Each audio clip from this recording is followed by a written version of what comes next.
This is New Media Interchange, where we talk about the media world beyond mainstream television and radio, including podcasting, YouTube, live streaming, gaming, and more. I'm your host, Douglas C. Welch, pioneer podcaster, blogger, and writer. In today's show, YouTube launches its gaming-specific live streaming site and companion apps. Does Autoplay video force gruesome content on new media users? Follow-ups from past shows, and the next installment in our educational In the Classroom series. More after this. Today's show was brought to you by Audible.com. Even though we love new media like podcasting and YouTube, we also love all types of books here at New Media Interchange. If you love audiobooks, you can support us and Third Pass Media by starting your free 30-day trial with Audible today. Choose from over 100,000 books, including Jumpstart Your Brain, 50,000 Volts of Ideas for Cranking Your Cranium and Turning Your Dreams into Reality by Doug Hall. Visit audibletrial.com/thirdpass or use the link in the show notes today.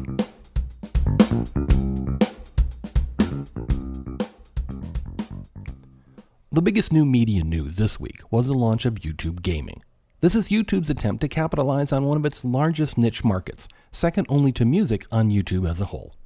YouTube has always been filled with hours of gaming content, but YouTube Gaming seeks to give these gamers and game watchers their own home where they can find their favorite gaming content without wading through everything else on the service.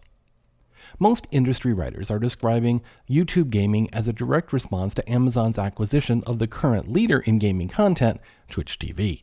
While I'm sure that this is certainly part of it, I also see YouTube Gaming as a move similar to the Vivo service YouTube launched for its biggest niche, music, a few years ago. It wouldn't surprise me if there was an internal plan to spin off even more niche areas into their own specific services in the future. It only makes sense to serve your biggest and most active viewers with, dare I say it, portals dedicated to their interests. In the past, there has been a bit of a symbiotic relationship between Twitch and YouTube in regards to gaming content. Twitch focused on live stream content with real-time viewer interaction, and YouTube acted as a video-on-demand service where viewers could watch video after the fact. YouTube also has a host of video producers who focused on recorded gameplay and other gaming-related content, even if they would occasionally stream on Twitch as well. This ad hoc arrangement seemed to work quite well for the companies until Amazon and Google became locked in a bidding war for Twitch, a war that Amazon eventually won. This made it clear to Google that if they wanted to focus more deeply on the gaming niche, they'd have to create something themselves. While YouTube has supported live streaming for a while now, it was never one of its main services for gaming or any other content.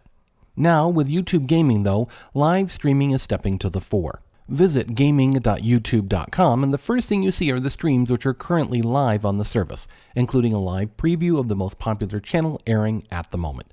Scroll down a bit and you'll see pre-recorded content, but live streams are clearly the focus here.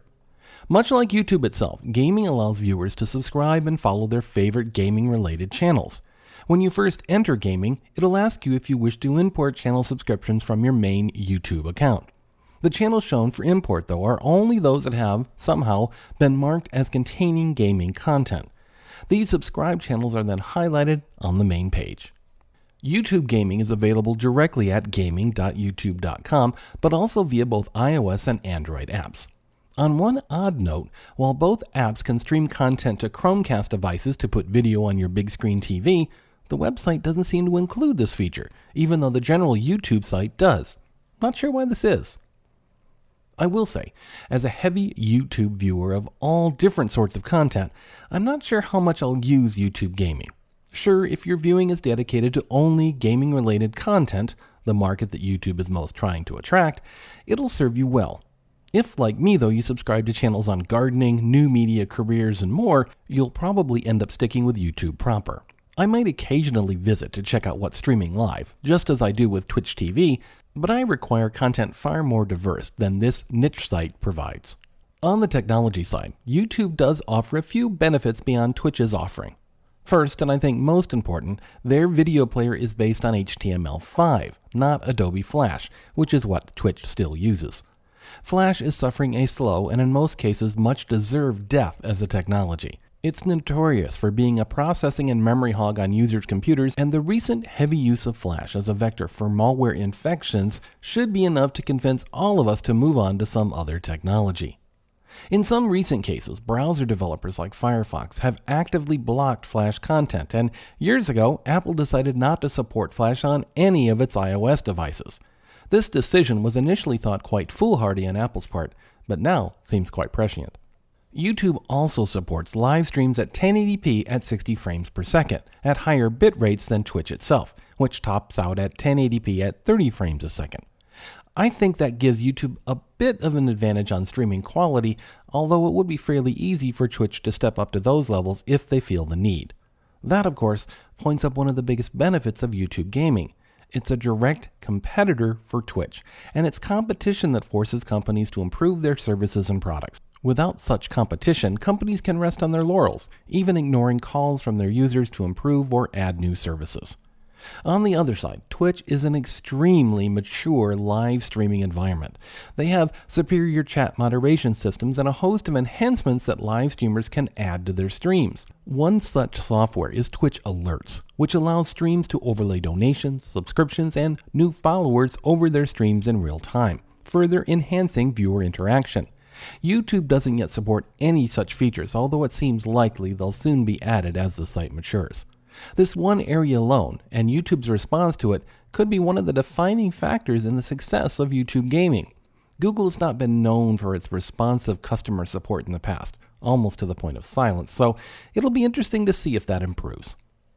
Two additional issues which could greatly affect the success of YouTube gaming are copyright concerns and exclusivity agreements. YouTube's harsh and sometimes flawed and arbitrary enforcement of copyright agreements has already caused issues for some YouTube gaming streamers, even in just the few days the service has been live. Where Twitch has taken a laissez-faire approach towards music played during live streams, YouTube will actively shut down streams if its Content ID systems detect copyrighted content in the stream. It remains to be seen how YouTube and Content ID will adapt to live streaming versus recorded content, and if some happy middle ground can be found between YouTube and content creators. Secondly, there is some discussion about whether current Twitch partners have contracts which gives Twitch exclusive rights to their content. Some Twitch partners are pointing out language from their contracts that seem to indicate that, while others are saying they see no such language.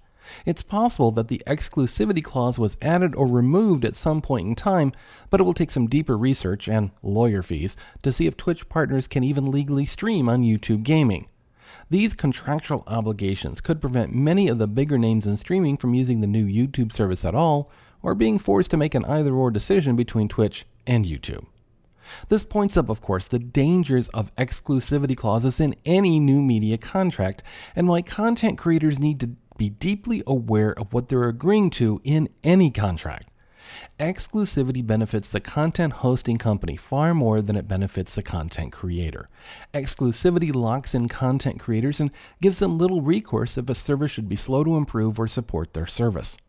I always counsel content creators to reject exclusivity agreements wherever they can, or at least receive significant monetary benefit for exclusivity. Too many give away exclusive rights without understanding how it might limit them, their content, and their earnings in the future. The introduction of new services and competitors like YouTube Gaming only serves to reinforce that message. Will YouTube Gaming be the Twitch killer that some industry writers claim? First, I dislike this constant need to frame everything as an either-or battle to the death. The tech industry is much more subtle than that, with space for many competitors within any given niche. Will there be conflict between these companies? Sure, but that is all for the best. It's through direct, honest competition that both will improve their offerings and hopefully best serve their content creators and viewers. It's much too early to tell what exactly will happen in the coming months, and unlike some, I'll make no grand predictions. I prefer to wait and see what happens. I'm guessing there will be a lot happening in the next few months as these two services try to figure out exactly where they fit in the live streaming and gaming content ecosystems. On a much darker side of new media, this week, many users of social media were forced to watch the murder of two television news workers. How could thousands of people be forced to watch something so gruesome? Through the technology of Autoplay video, that's been so rampantly pushed by many of the powerhouses of social media, including Twitter and Facebook.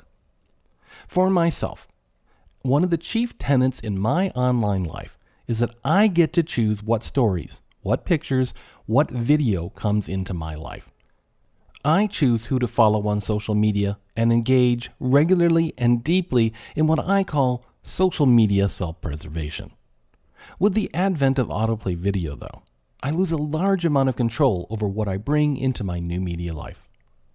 Immediately after the murders occurred, a variety of people, including the murderer himself, posted video of the event online. Anyone scrolling through their social media streams watched a video begin to play that many wish they had never seen. They didn't seek out the video. They didn't click through on a news story or thumbnail. It was thrown in their face regardless of their actions. Even as someone unrelated to the participants in any way, I was deeply affected by this video, as most would be. Video is terribly intimate, even at great distance. I can only imagine the horror and disgust of families, friends, and co-workers of these people if and when this video was forced on them.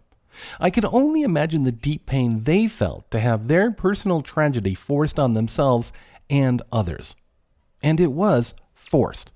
The images simply appeared without any desire or action on their part or the part of countless new media users around the world. What amazes me most, though, is how it took something so gruesome, so abhorrent to jumpstart the conversation on how useful and abusive autoplay video can be. Since technology began, there's always been a question as to just because we can do something doesn't mean we should do something. Autoplay video clearly falls into that discussion. Is there any real, compelling reason that video should begin to play, without audio or with, as we scroll over it? For the average social media user, I'd say no. There is no benefit to them at all. In fact, not requiring action on their part takes control away from them and exposes them to content they'd rather not see.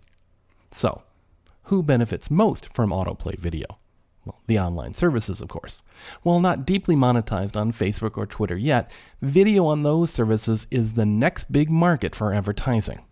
Of course, advertisers want to see large numbers of viewers on videos where they place their advertisements, and autoplay video is a great way to increase, I might even say inflate, the number of views of videos. Autoplay video has nothing to do with improving user experience and everything to do with improving the bottom line, no matter what the consequences, as this event has shown. The fact is, I'm amazed it took something as horrific as this to finally start the conversation about the possible problems with autoplay videos. Since it was first instituted, I've been exposed to much I would rather not have seen. This includes everything from cruel pranks to varying levels of jackassery with people getting hurt or embarrassed to gruesome videos of animal abuse or more. This type of content made me immediately recognize the flaws and outright dangers found in autoplay video. Haven't we lived with live television news and live streaming long enough to know that there are certain things that should not be shown live for the sake of those directly involved and the psyche of those forced to watch? To be clear, I'm not talking about censoring this type of content, but rather simply providing an opportunity of agreement and requiring direct action on the part of the viewer before such content is shown. Give us the opportunity to say no to content that we don't want to bring into our lives. This is the main reason I stopped watching television news several years ago.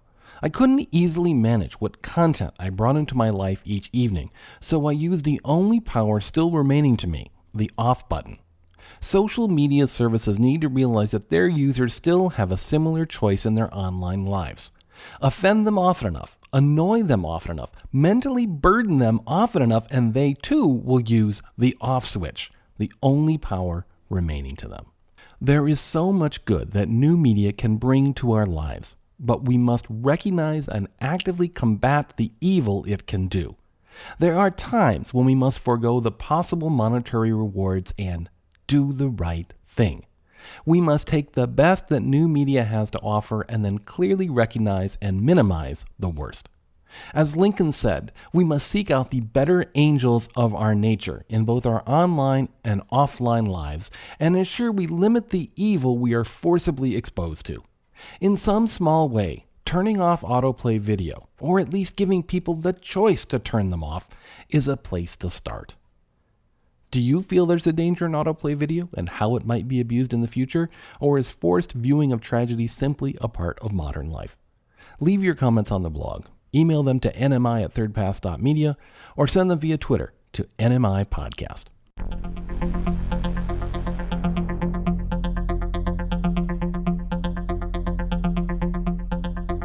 It isn't every day that a new media service decides to change one of its most fundamental features, but Instagram did just that this week when it removed the requirement of only posting photos and video in a square format. This once defining feature of Instagram finally fell victim to the site's own popularity, I believe. Users had discovered long ago how to use third-party applications to allow them to post full-frame photos to Instagram when they wished. This resulted in lower resolution images with forced white space borders that weren't optimally shown in the Instagram interface and a reduced user experience for everyone. The inclusion of video in Instagram provided another push. Despite the pressure to move to vertical video, as I mentioned in last week's episode, trying to fit any video into a square format was troublesome at best and ugly at worst. With this change, users can now post full-frame, widescreen video. I welcome this change, as I've been struggling on how to repurpose my other video content on Instagram. Often I had to forego even posting a sample due to the inability to fit it into a square format. It's good to see a large service like Instagram recognizing when it's time to change even such a defining aspect of their service in a move to better serve both their users and the advertisers which might be trying to reach them. For me, I have a couple of other changes I'd like to see, including more usable and shareable web version of the service and the ability to include clickable links and photo descriptions. These recent changes give me some hope of seeing these in the future.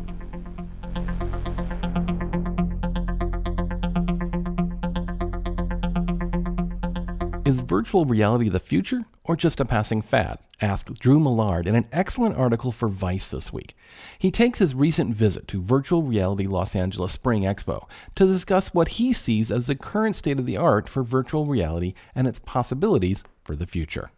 VR technology is not that outlandish when you think of it as a pair of headphones, but for your eyes, and that VR is much, much more accessible than people probably realize. Millard details several of the available technologies and a variety of VR experiences on display at the event, including World War Tunes, a VR first-person shooter featuring cartoonish World War II soldiers battling in realistic European maps, and more immersive artistic experiences like Shapespace by Kevin Mack, a 90-second-long journey in which abstract three-dimensional sculptures pass through the viewer as if they were clouds. It's a wholly zen sensation, offering the user the opportunity to drift through a surreal space, disembodied. Read the entire article from Vice using the link in the show notes.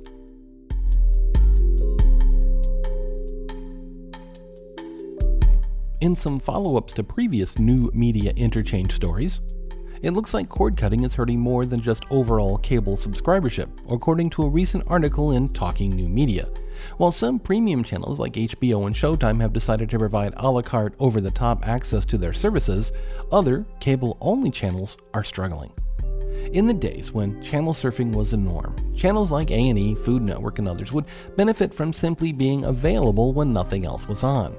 In an a la carte, binge-watching, and on-demand world, though, these channels don't have as much to offer and might not necessarily have the quality of content that viewers will actively seek out and subscribe to. They might be the largest casualty of cord cutting we see in the coming months. Like silent film stars that couldn't cross over into talkies, many cable-only channels might end up disappearing as the entertainment landscape changes around them. Live streaming, and especially live streaming of games, continues apace with the new app Mereative, which allows users to stream the displays from their mobile devices directly to other mobile users and the web. This is another step forward in the mobile live streaming world, following closely on the heels of both Meerkat and Periscope, but adds a new twist of expanding the streams to gameplay, apps, and whatever mobile apps a user might wish to share. In virtual reality news, the HTC Vive VR headset was originally set to be the first VR headset to market, ahead of both Oculus Rift and Sony's Morpheus devices. A new press release from HTC says this might not be the case, though. The Vive is now scheduled for delivery in the first quarter of 2016 instead of the last quarter of 2015, which was originally announced. This will be around the same time as the Oculus Rift and Sony devices.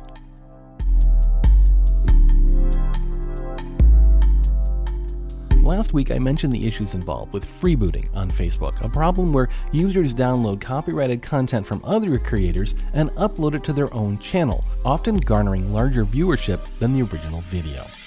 This week Facebook announced new systems are being developed in coordination with their partner, Autoplay, which is already used to look for audio matches to copyrighted material to prevent it from being uploaded to the service.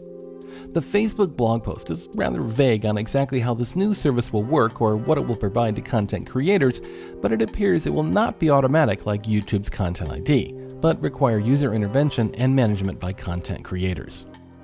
Still, it's good to see some movement on Facebook's part to prevent what has become a widespread problem on the service and caused much complaint from users and content creators. It was clear that Facebook had to do something about the issue after it was basically called out by VidCon founder Hank Green in his blog post, Theft, Lies, and Facebook Video, posted last month.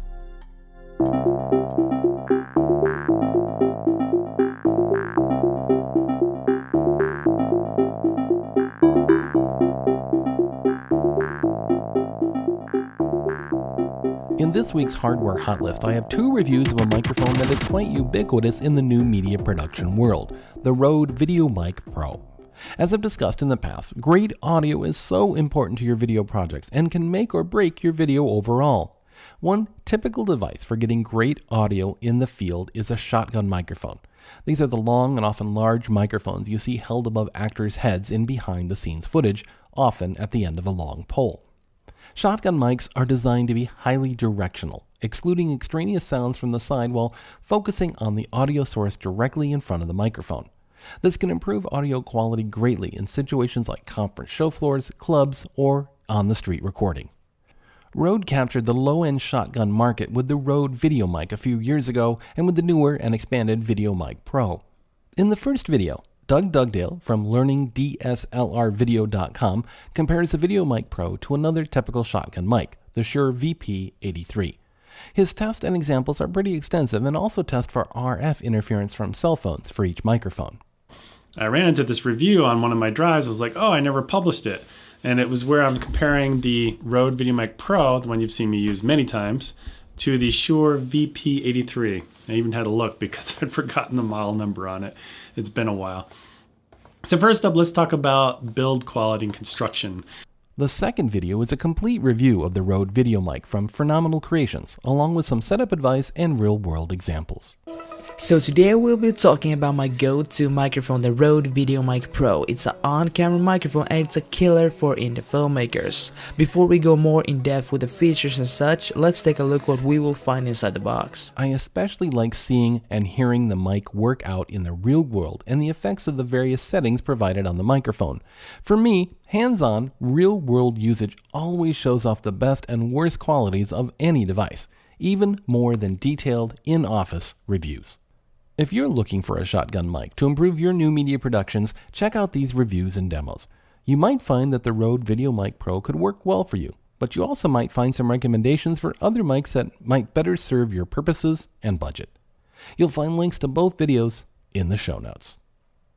What are your favorite tools for making new media? I'd love to know so I can share them in future hardware hot list entries. Send them along via email to nmi@thirdpass.media or via Twitter to nmipodcast.